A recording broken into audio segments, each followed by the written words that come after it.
Okay. Hello once again. My name's Martin. That's Martin Hitt, Hitt. I want you to know I'm on Facebook, and I'm always accepting friends. So put in your request while I still have room. I would love to be able to communicate with you in a more effective way. There's a lot happened again this week within Occupy and within our nation, within our world. I want us to be able to address ourselves a little more clearer the day so we can begin to have a little bit of an understanding of what you really want. I asked the questions last week for you to be able to identify. The two main questions were, who am I and what do I want? A lot of times in energy, as a human being, there can be confusion that'll enter in because of the non-knowing of what you want. And that's usually where confusion starts, is on your unknowing of what you're really wanting. So I want you to keep that in mind as I speak with you today. I don't want to speak at you, I want to speak with you. Yes, Occupy. You are the revolution itself. I've heard within the ranks that somehow you've even got yourself away from a simple majority of 51% to be able to move. That you've got some within your ranks wanting 100% consent before you can even move. I understand that comes from the anarchist. Anarchy is just another word for outright violence. It also lacks respect for oneself, plus the respect of others. When you break a window, when you burn down a building, I want you to think about the labor that went into it, all the hours of work. You don't respect that. Not at all. And the reason you don't respect other people and the work and the labor they've done, it's true. I know it for a fact. Anarchist, because you have no respect for self. You're not any good within the movement of revolution. You have no good at all. You're like a child in a sandbox that throws the sand at the other children and want all the toys. Anarchy is dead. It has never done anything except cause division and cause pain and suffering. Anarchists, we will not have 100% before we move. You're worse than the United States Senate, where it takes a 60% majority to get anything done. Anarchy, you're stagnation. You've always been stagnant within your thinking. Violence goes nowhere. The only reason we have violence and tearing up things and destroying is because we lack respect for what others have already done within our society. And by having that, respect works both ways. It's both sides of the street, anarchists. You have no respect for yourself. I do not welcome you into my life. I do not want you around me because you're not revolutionary in thought. You're still working from 100% consistency. You want them consistent? Gee, I think maybe you all ought to agree to go to Mars somewhere besides our Earth, because all you are is an distraction. You distract. You're a distraction from what the people want. History will prove to us that anarchy and violence does not work. Period. So I excuse you for what you are. But I don't respect you because you're an anarchist. I can only respect those that have enough love, light, peace, and joy to respect others and themselves. Anarchy is dead. Who is ever listening to anarchy needs to get it out of your movement of your own mind. Do not associate with it. Do not become it. Let's move on. Not only shared those things for the light, the love, the peace, and joy, and the understanding within the human nature. Do not be confused. Just allow yourself to move. within the energy of togetherness as you form together. Right now should be a time of planning. Look at the little plan that you had just down in San Diego when you went up against the Democrats at their convention center. I got to see the films of that. It was beautifully done. And you're all beautiful. You were in unison and harmony and oneness. You had unity and solidarity. The cadence that you were speaking and hollering as you were moving was just absolute beauty in action. And then you got to the convention, you got to the doors, and you tried to call out that which is in the establishment. They did not come out. But guess what? They heard you. They knew your presence, and they knew you were there, and they had fear. There was some inside of that convention hall that wanted to come out and be a part of you, but they were afraid what their fellows and their fellow Democrats might think. It won't be long. They'll join with you, the some that once knew. Your action was not in vain. It was a beautiful movement of you, the people, and it was spontaneous once the march began. I really got a kick out of your soapboxes or your boxes that you speak on. Call it the speaking box. I'm not too sure what you call it. I thought it was beautiful because you actually used them as megaphones too. Why could I hear that within the video? But you know, I'm not sad. It's all about a movement. But I did notice there was only one carrying a flag, the American flag. You are in this nation, and most of you in the movement are citizens of this nation. So don't be ashamed to carry your flag.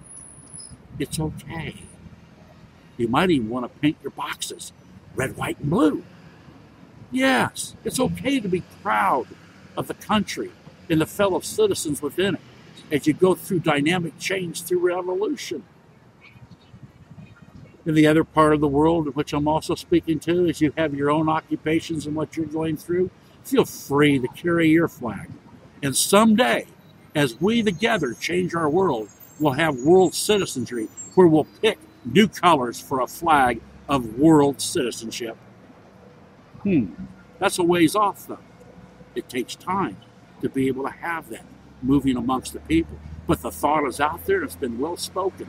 That was spoken not just from me as you heard it. That was spoken in 1937. Yes. The League of Nations, which became the UN. The foundations of that was part of that principle that I shared with you. Not giving too much credence to the United Nations. No, they got all sucked up in greed and money too. That's what you're opposing. That's what's in front of you. That must change also. And only the people themselves can make that change because you are the change itself. Let's talk a little technology. You know it. I don't. That's old. I'm old school. I'm an old man that knows nothing. But I love what it does. I like Facebook. Yeah. I want you to imagine for a minute. Put your thoughts together now. Listen. Be creative. Wouldn't it be nice that on Facebook you have a group consciousness of thousands and thousands and thousands of people that are communicating with each other on a daily, moment-by-moment basis? Watch the technology now. Wouldn't it be nice in different areas of our country that on a 24-hour notice you can have thousands of people inside and outside of a building? That's available. That's part of revolution. That absolute technology has changed within itself. It changes the way we're communicating. It's changing the way that we're moving. Like I said last week, organize it. Allow it to become living, just like a being. Breathe life into it. That's your work that must be performed. It must come out. Is the communication of all of us, not only in this nation, but worldwide. Wouldn't it be nice? I want to work with that a little bit with you guys today, because I love you. I only speak because I love. I only speak because I'm light. I only speak because there's peace within me. I only speak for the joy of it. And I know nothing.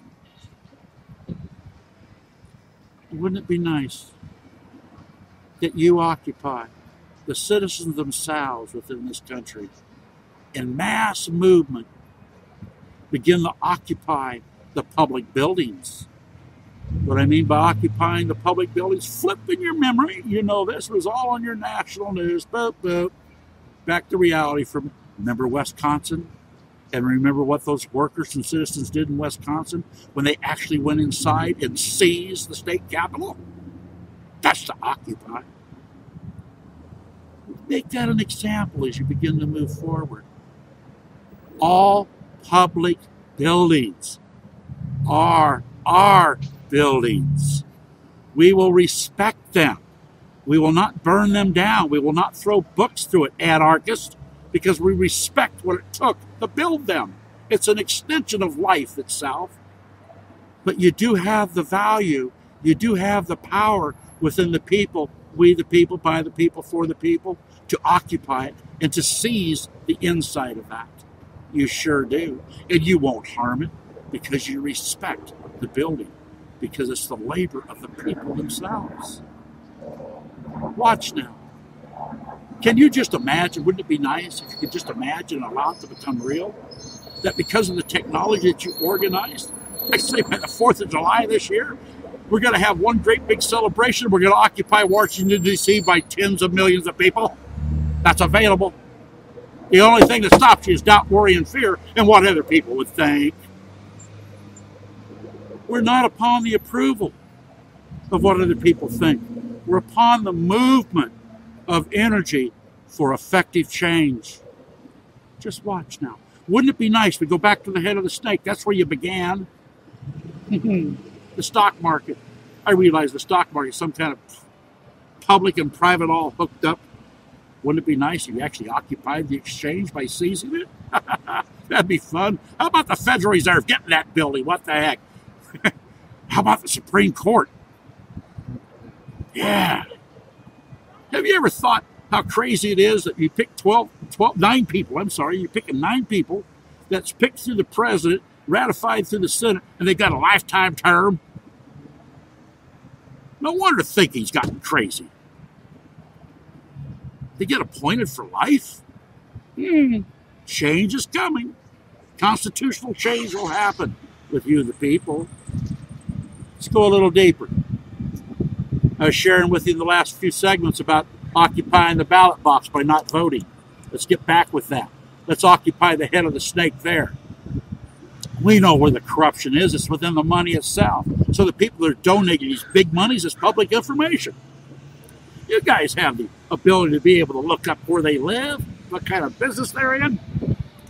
Go occupy them out of light, love, peace, and joy. Let them know your presence. It's okay they feel a little uncomfortable. They need to feel uncomfortable. Money does not speak.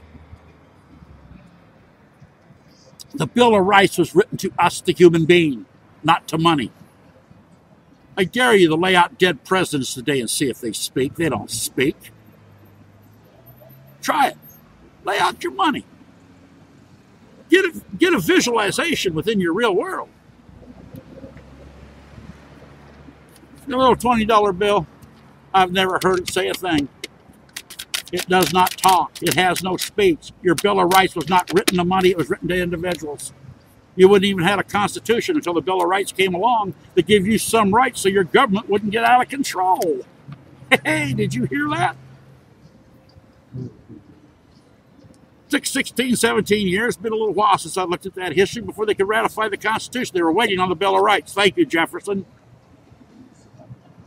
And others. It took brilliant revolutionaries to understand what they could write within their day and time. Your country was built upon revolution, but yet revolution's got a bad word because of the anarchists, and the violence, and the disrespect. See, violence and disrespect is not light, love, peace, and joy. It's stagnation. That's all it ever be. That's all it's ever been. Read history and you'll understand. Let's look at the Constitution just a little bit. That old document we've been living under for so many years. I guess we got about 360 million now that's under the auspice. You know, it's actually a two-party contract, folks. Your government, which is we the people, by the people, for the people, and us the citizens. Let's look at some things.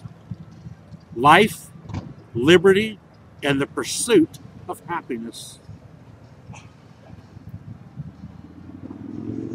In all reality, your Constitution is actually guaranteeing you that you'll have those three things always. How many of you feel that you're not in the pursuit of your own happiness? How many of you really feel that you have liberty? If you're hearing me, you still got life, but do you respect it?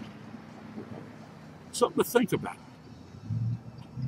That same old parched document that we talk about, you even have the right to reestablish it, but it's no longer serving those three things.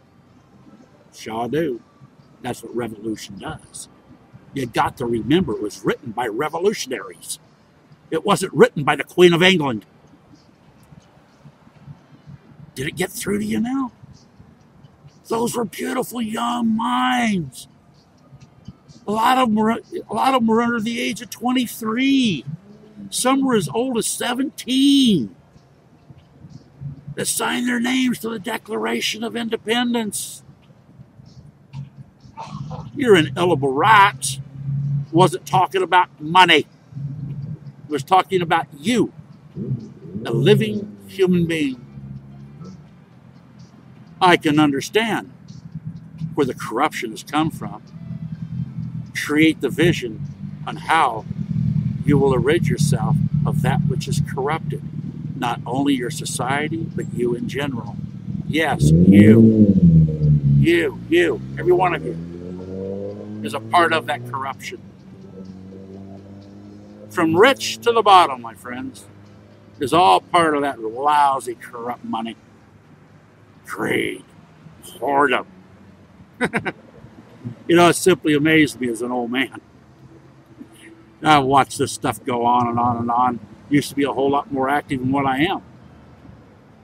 But sometimes you're physically unable to get out there and do what you young people are doing. And I admire you for it. It's amazing how the system has created the divisions within us. Isn't it something that they dare to have a minimum wage? A minimum. There's no abundance in minimums. Oh, you little peasant, you little walker. I'm going to get you as cheap as I can. So I'm going to offer you a minimum wage. Hey, workers, intellectuals, women, youth, when are we going to think about having a maximum? If you have one end of the stick, don't you think we're entitled to the other end of the stick? Or do you want the wealth of life itself to be hoarded in the 1%? 70% of our wealth worldwide is controlled by 400 families. Enough is enough. That's revolution. So what will be the maximum? You decide. We already have a minimum. I was in those fights back then when we were battling for a living wage. Some of those people that presented that to you were United States senators that are no longer with us. One being Edward Kennedy, the great bad liberal. But he understood human structure. He understood value. He understood life. And he was also human. And he wasn't perfect. But everybody I'm speaking to right now, none of you are perfect, neither am I. But are we going to continue to allow ourselves to fall into slavism? I told you a couple of times ago when I spoke to you, you're already in slavery, and I think so. You giggled at me. You stand on that action block every time you go to seek work. The first thing you'll look at is how much does it pay? What's the salary? Is it $1,600, $3,000, $4,500 a month, $6,000 a month? Here he sold. And by your own free will, you jump upon that block and you get sold within the economical system. Something to think about. Yes, you rich person, you're enslaved too. The most wealthy of the 400 families, they're in doubt, worry, and fear how they're going to keep what they hoarded up. They spend their whole life in fear, how they can get more power and how they can keep what they got. Ooh, that's sick, isn't it? That's worse than a cancer. It's terrible, that thought. But we've allowed that as a people. We believe in minimums, and so it's so easy to suck up on a minimum. But we've never created a maximum. That's revolution. Be there. Just be you. Organize all the technology. Allow yourself to be able to talk through the computers on a daily basis. Allow yourself to organize and allow your experience within your marches to begin to occupy the public buildings from the inside out. Wisconsin, hello. Thank you for the example here in America. Hello, the rest of the world. You do the same. They're your buildings, my people. We are the people, for the people, by the people. We all paid for those. Our grandfathers, our fathers, our great-greats, and so forth. That's their energy. When you go into your state buildings, when you go into your courthouses, when you go into your local levels, like City Hall, when you go to your libraries, when you go to your county buildings, when you go to your state buildings, and you finally end up in your buildings of your nation in Washington, D.C., they're your buildings. And don't you dare burn them down, anarchist. And anarchy is only full of hatred and discontent. And it has no respect, no value for human life. Get behind me, anarchist. You stand behind me, never in front of me. And never come back into our group again trying to feel a part when you're about ready to get clubbed by the police. You're not a revolutionary. You're nothing but an anarchist. I only share that because I love you, anarchist. Trying to get through to your consciousness. What made you an anarchist? I want to think about that. And where's anarchy taking you? Nowhere. How can you have respect when you disrespect? You can't. Not available. You are what you are. Anarchy is worse than violence. Believe it or not. They're the creators of violence, and they're the destruction of what we, the people, have built as a society. And they're nothing but a thorn in the side of a real movement of people as we move towards change, trying to make our lives better and trying to free ourselves from the enslavement that we're in.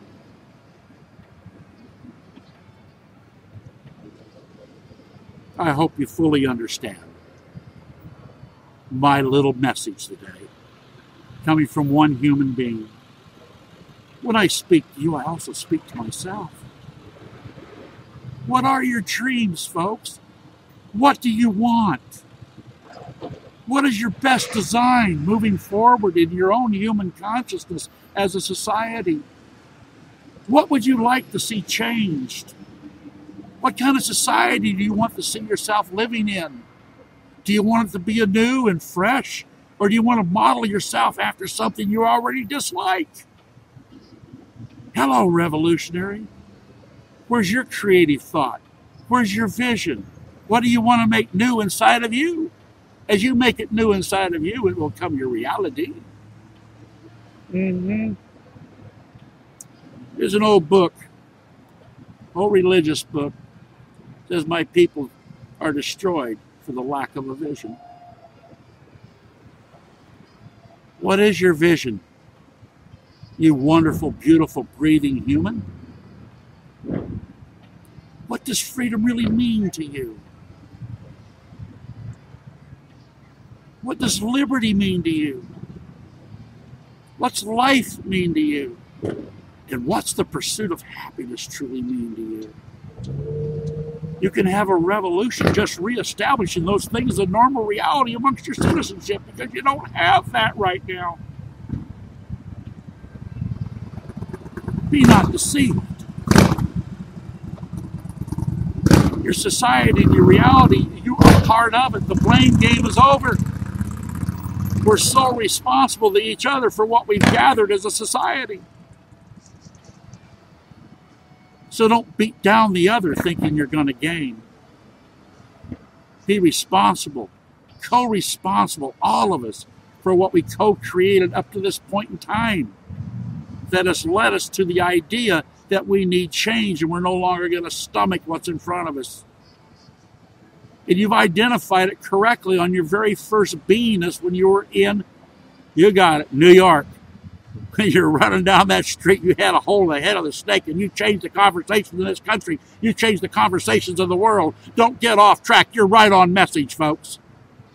Don't allow the politician to give you the message. You are the message. Make that politician answer to you. You're the one that's going to do the thinking. What's wrong is the government is upside down.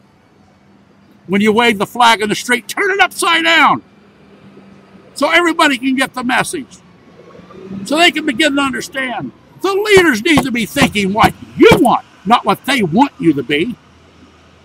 If they're going to be a leader, they got to be a leader of you, not a leader that's imposing upon their philosophy and ideas. You can put them all in that basket. From the president on down, that basket's been carried for a long time. We've been upside down for years. They won't know what you want until you, the people, speak. Until you people stand where you people are in their buildings. It's our buildings. Take, without a shadow of a doubt, go inside Washington, D.C. Take the Capitol. Take the Senate. Inside out. Take that Federal Reserve. Take the Supreme Court. And stand in front of the White House and call it out in the hour of change. That's revolution. And never fire a shot. Never throw a brick. And do not disrespect what we the people have built. That's revolution without violence. You will be opposed. They won't give up easily. I've shared that with you before. Just like when Martin Luther King marched on Washington before he got to Washington, he went through, man, it was terrible in Alabama. The dogs, the hoses, but those people stood without violence. They even burned them on buses. Burnt the buses up. Yeah, that's anarchy. Anarchists, you have no right within my life. You have no right within freedom. You need to get into a deep desert, into another planet.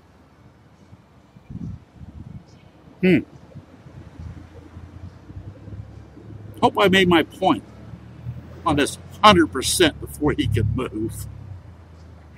We the people, by the people, for the people, just move. Just be there. Just organize yourselves. It's okay to plan. Once it starts, add your plans, and once you start moving, it is the spontaneous action of you and the mass. And it's really without leaders once it begins. Pick your targets wisely for light, love, peace, and joy. Go to those snakes wherever you see them because you love them so much you want to free them. The one that's spending all the money in these campaigns, you got them on both sides. Look them up. Find the ones that spend the most money and go and make their life more comfortable. Allow them to begin to think anew too. And maybe they'll see that they can't control you over money. It's your country. It's your world. And most of all, it's your life. Revolutionaries will decide in the future on how our life, how our happiness, how our liberty is going to be when we make it anew. Until then, my name is Martin Hitt, and I welcome you to come to my Facebook and become my friend. I'm always accepting friends as long as I have room. Yes, there are limitations in Facebook. I'm only allowed to have 5,000, and that's okay. Maybe when we get to 5,000, maybe Facebook will bend to the revolution and allow us to be friends with the entire world. It's time, folks, to come together. It's time to come in unity and oneness. And do not lean into anarchy or violence. You don't tear down to build anew. Till next time, I most certainly love you. Good day.